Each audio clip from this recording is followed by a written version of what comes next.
नमस्कार, the angle में आप सभी का स्वागत है। इस वक्त की अहम खबरें लेकर मैं हूं आपके साथ नीतू शर्मा। सबसे पहले नजर डालेंगे सुर्खियों पर। सीमा विवाद पर सेना प्रमुख जनरल मुकुंद नरवणे का बयान। चीन सीमा पर नियंत्रण में हालात, नेपाल के साथ जल्द सभी विवाद सुलझा लिए जाएंगे। कोरोना के बढ़ते ग्राफ शेयर कर राहुल गांधी ने साधा पीएम मोदी पर निशाना, कहा भारत एक गलत रेस जीतने की रास्ते पर। राजस्थान राज्यसभा चुनाव के लिए कांग्रेस विधायकों की कार्यशाला, मुख्यमंत्री अशोक गहलोत ने सभी को दिया एकजुटता का संदेश। और डीजीपी भूपेंद्र सिंह ने जनता से की अपील, कोरोना से बचने के लिए करें नियमों का पालन, डरने की नहीं सावधान रहने की जरूरत। पूर्व Pakistani cricketer Shahid Afridi corona virus से संक्रमित पाए गए। उन्होंने ट्वीट कर इसकी जानकारी दी है। पाकिस्तानी टीम के पूर्व कप्तान अपने फाउंडेशन के साथ मिलकर लोगों की मदद कर रहे थे और अब वह खुद कोरोना पॉजिटिव पाए गए हैं। उन्होंने ट्विटर पर इसकी जानकारी देते हुए लिखा, मैं गुरुवार से अस्वस्थ महसूस कर रहा हूं। मेरा शरीर बुरी तरह से दर्द कर रहा था। मेरा परीक्षण नहीं हुआ है और दुर्भाग्य से मैं पॉजिटिव पाया गया हूं। शीघ्र स्वस्थ होने के लिए प्रार्थना करें। उत्तराखंड के देहरादून स्थित भारतीय सैन्य अकादमी से पास होकर 333 युवा अफसर आर्मी में शामिल हो गए। यहां इनकी पासिंग आउट परेड हुई। इसमें 9 मित्र देशों के 90 कैडेट्स भी शामिल हुए, यानी कुल 423 अफसरों ने इसमें हिस्सा लिया। कोरोना महामारी के बीच हुई इस परेड के दौरान सभी कैडेट्स के चेहरों पर मास्क और हाथों में ग्लव्स थे। 87 साल में पहली बार ऐसा हुआ कि कैडेट्स के पेरेंट्स कार्यक्रम में शामिल नहीं हुए। इस बार सबसे ज्यादा 66 कैडेट्स उत्तर प्रदेश के पास हुए। 39 कैडेट के साथ हरियाणा दूसरे नंबर पर, जबकि 31 कैडेट्स के साथ उत्तराखंड और बिहार तीसरे नंबर पर रहे।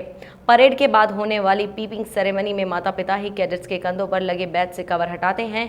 इस बार यह काम उनके प्रशिक्षक ने किया।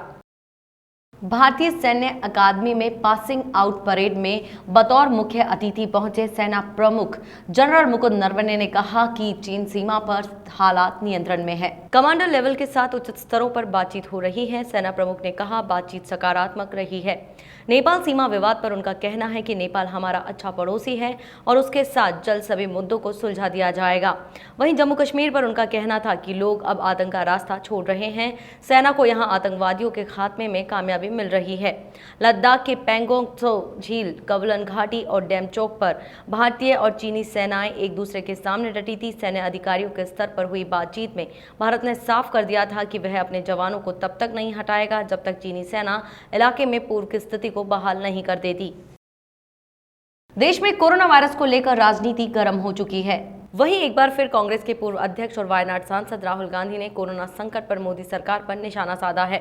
राहुल ने एक ट्वीट कर कोरोना ग्राफ साझा किया, साथ ही लिखा कि भारत एक गलत रेस जीतने के रास्ते पर है। अहंकार और अक्षमता के घातक मिश्रण के कारण एक भयावह त्रासदी। अपने इस ट्वीट में राहुल गांधी ने एक 20 सेकंड का वीडियो भी शेयर किया है। इस वीडियो में दिखाया गया है कि कैसे 17 मई के बाद से लगातार बढ़ते मामलों के कारण भारत एक पायदान ऊपर चढ़ता जा रहा है और अब दुनिया में कोविड-19 से सबसे ज्यादा प्रभावित देशों की सूची में भारत चौथे स्थान पर आ गया है। बसपा मुखिया मायावती ने यूपी में दलित उत्पीड़न के मामले को लेकर मुख्यमंत्री योगी आदित्यनाथ की कार्रवाई की सराहना की है और साथ ही सलाह भी दी है। मायावती ने 3 ट्वीट किए और लिखा कि भले ही यह देर से हुई लेकिन कार्रवाई दुरुस्त है। मायावती ने लिखा कि यूपी में चाहे आजमगढ़, कानपुर या अन्य किसी भी जिले में खासकर दलित बहन बेटी के साथ हुए उत्पीड़न का मामला हो या फिर अन्य किसी भी जाति व धर्म की बहन बेटी के साथ हुए उत्पीड़न का मामला, उसकी जितनी भी निंदा की जाए वह कम है। साथ ही चाहे इसके दोषी किसी भी धर्म, जाति व पार्टी के बड़े से बड़े नेता व कितने भी प्रभावशाली व्यक्ति क्यों ना हो, उनके खिलाफ भी तुरंत व सख्त कानूनी कार्रवाई होनी चाहिए। बीएसपी का यह कहना व सलाह भी है। खासकर अभी हाल ही में आजमगढ़ में दलित बेटी के साथ हुए उत्पीड़न के मामले में कार्रवाई को लेकर यूपी के मुख्यमंत्री देर आए पर दुरुस्त आए, यह अच्छी बात है। जम्मू कश्मीर के कुलगाम में सेना और आतंकियों के बीच हुई मुठभेड़ में 2 आतंकी मारे गए हैं। मारे गए दोनों आतंकी हिजबुल मुजाहिदीन के हैं। आतंकियों की पहचान उमर अहमद भट्ट और नदीम अहमद भट्ट के रूप में हुई है। ये दोनों कुलगाम में आतंकी गतिविधियों को अंजाम दे रहे थे, साथ ही घाटी का माहौल खराब करने की साजिश रच रहे थे। पुलिस को सूचना मिली थी कि इलाके में 2 आतंकी छिपे हुए हैं और इसी सूचना के आधार पर पुलिस, सेना की 19 आरआर और सीआरपीएफ ने संयुक्त अभियान चलाकर इलाके की घेराबंदी करनी शुरू की। खुद को घिरा देख आतंकियों ने सुरक्षा बलों को निशाना बनाना शुरू कर दिया।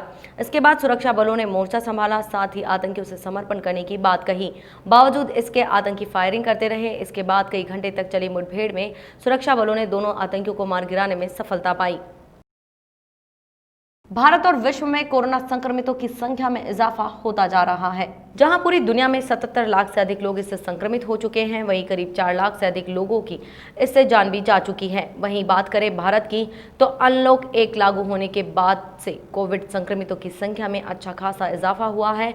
भारत में कोविड से पीड़ित मरीजों की संख्या 3 लाख को पार कर गई है और 8,000 से अधिक लोगों की मौत हो चुकी है। राजस्थान में कोरोना संक्रमितों की संख्या बढ़ती जा रही है। प्रदेश में अब तक कोरोना के 118 नए मामले सामने आए। इनमें भरतपुर में 39, पाली में 34, जयपुर में 19, अजमेर में 5, नागौर में 4, चूरू, डूंगरपुर और कोटा में 3-3, अलवर, बाड़मेर और टोंक में 2-2, झालावाड़ और दूसरे राज्य से आए एक व्यक्ति संक्रमित मिला, जिसके बाद कुल संक्रमितों का आंकड़ा 12,186 पहुंच गया। वहीं राज्य में 3 की मौत भी हो गई। इनमें जयपुर में 2 और पाली में 1 मौत दर्ज की गई, जिसके बाद मौतों का कुल आंकड़ा 275 पहुंच गया। राजस्थान में विधायकों की बाड़ेबंदी चौथे दिन भी जारी रही। शिवविलास होटल में ठहरे सभी विधायकों को होटल मैरियट में शिफ्ट कर दिया गया।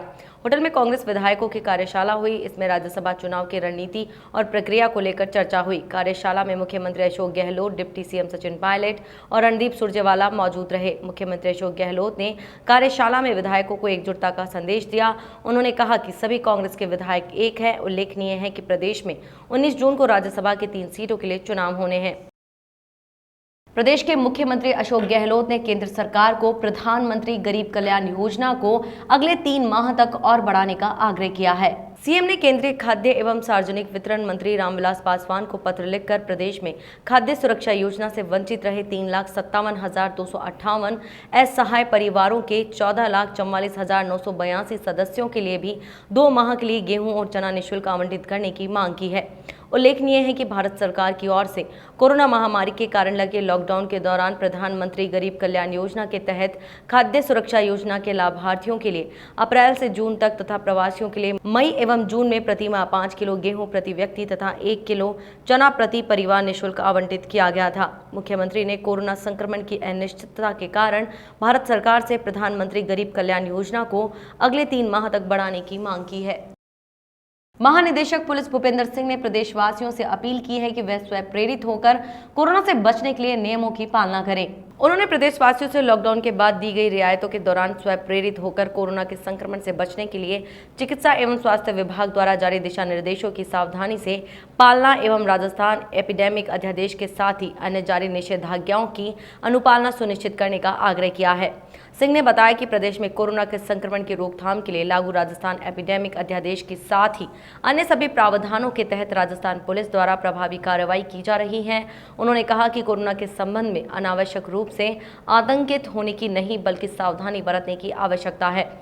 कोरोना के बारे में लापरवाही बरतना घातक सिद्ध हो सकता है। महानिदेशक ने बताया कि कोरोना संक्रमण को रोकने के लिए मास्क लगाना, निर्धारित भौतिक दूरी रखना एवं हाथों की सफाई सहित अन्य सतर्कताएं बरतना आवश्यक है।